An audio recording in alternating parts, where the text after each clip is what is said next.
स्वागत है आप सबका। आज इस खुले सितारों भरे आसमान के तले हम सुनाएंगे एक उड़ान की कहानी,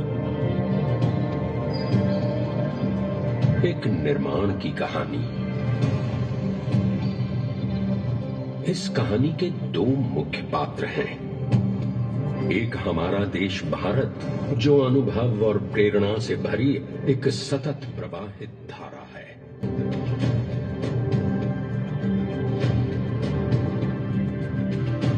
और दूसरी नव्या, जो भारत का कल है, एक उत्सुक, चंचल और जिज्ञासा से भरी देश की बेटी, जो कुछ नया जानना चाहती है।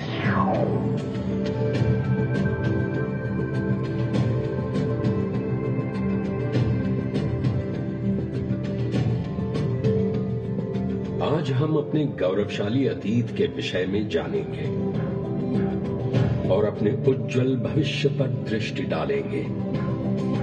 तो चलिए मेरे साथ इस यात्रा पर। प्रस्तुत है नव्या की उड़ान, भारत का निर्माण।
कक्षा में बहुत ही कमाल की चीज पढ़ाई। यकीन नहीं होता, भारत मंगल ग्रह तक पहुंच गया, इतनी दूर।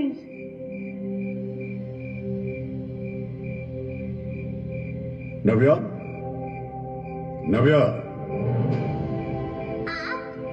आप कौन हैं?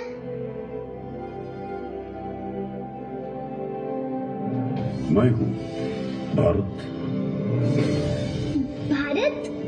मुझे लगा कोई सितारा। क्या आप सचमुच में भारत हो, मेरा देश जहाँ मैं रहती हूँ? हाँ नव्या, लेकिन मैं सिर्फ देश ही नहीं, मैं ही हूँ वो भावना जो काव्य में रस बनकर झलकती है,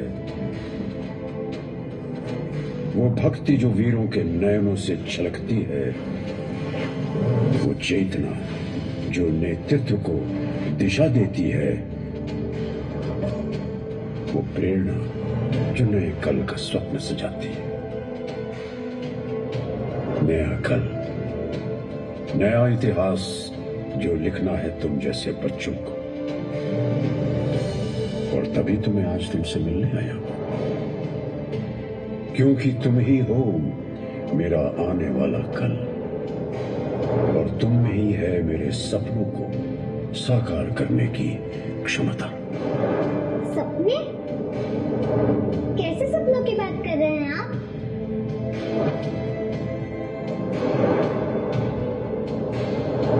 तुमने मंगल ग्रह की बात की थी ना, वो हमारा एक सपना ही तो था। अंतरिक्ष का, विस्तार का, संचार का, रफ्तार का, चमत्कार का, जहां हमने खोल दी एक नई राह, जिस पर चलकर तुम जैसे बच्चे अपने सपनों को सच्चाई में बदल सको। कैसे कैसे? और बताइए ना। बताता हूं और दिखाता भी हूं। आओ मेरे साथ। तुम्हें तारों की ही कहानी सुनाता हूँ। रुको रुको, मैं आपके पीछे आ रही हूँ।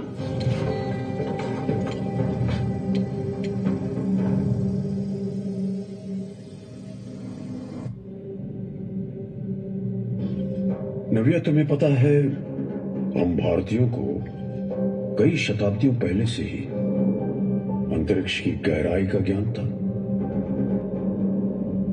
कई शताब्दियों पहले मतलब? 5वीं शताब्दी की बात है, जब आर्यभट्ट नामक महान गणितज्ञ ने बताया कि पृथ्वी एक अक्ष पर घूमती है। पर गिरती नहीं? नहीं नव्या, गुरुत्वाकर्षण यानी ग्रेविटी के कारण ऐसा नहीं होता। और इसी पर प्रकाश डालने वाले थे 12वीं शताब्दी में हमारे गणितज्ञ भास्कराचार्य, जिन्होंने गुरुत्वाकर्षण की शक्ति को पहचाना और प्रख्यात खगोल शास्त्री यानी कि एस्ट्रोनॉमर वराहमिहिर द्वारा रचित सूर्य सिद्धांत में इसका वर्णन भी किया गया है।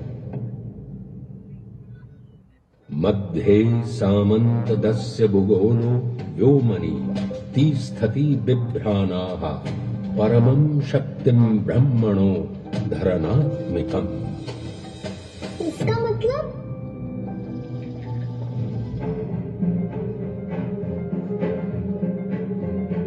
अब मैं तुम्हें समझाऊं तो,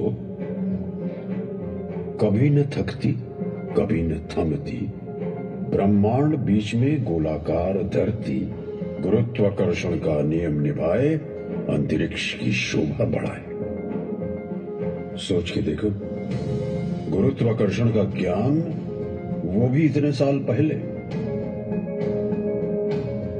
और नव्या, 17वीं शताब्दी में जाकर पश्चिमी दुनिया ने ग्रेविटी के नियम का उद्घोष किया, यानी गुरुत्वाकर्षण के नियम को विश्व ने 500 साल बाद जाना। यानी अंतरिक्ष ज्ञान में हम युगों युगों से कुशल थे? कुशल तो हम बहुत सारे क्षेत्रों में थे।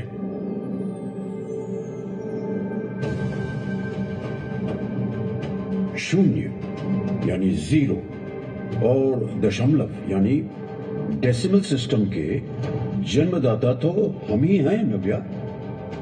हमारे यहाँ गणित और अंतरिक्ष विद्या की एक अद्भुत साझेदारी रही है।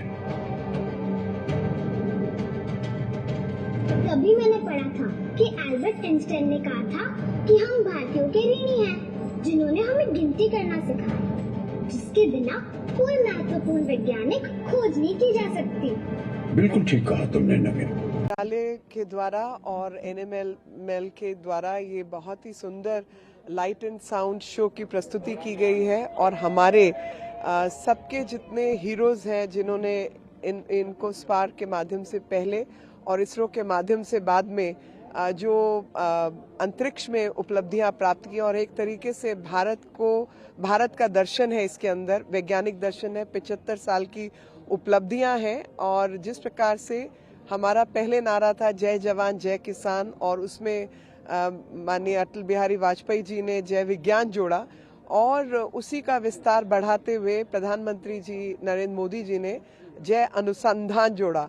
भारत की वैज्ञानिक खोज, भारत का मानस जो कि बहुत ही साइंटिफिक और मैथमेटिकल उपलब्धियों के लिए जाना जाता है और विश्व को पहचानना चाहिए और विश्व को जान पहचान और हमारे अपने बच्चों की आने वाली पीढ़ियों की पहचान बढ़नी चाहिए कि किस प्रकार से भारतीय वैज्ञानिक प्रवृत्ति के लोग थे और आने वाली पीढ़ियां उसी से प्रेरणा लेकर देश दुनिया को बदलने में और वैज्ञानिक खोजों में भारत का नाम रोशन करें। और आज जब कैप्टन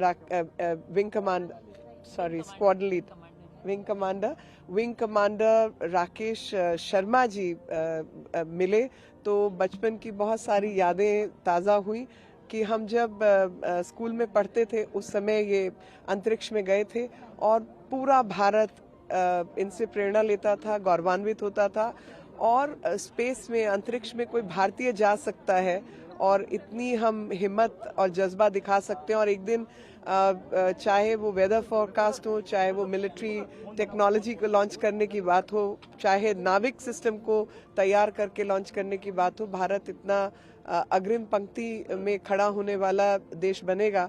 इस सब से हम प्रेरणा भी लेते हैं और अपने आप को गौरवान्वित भी महसूस करते हैं।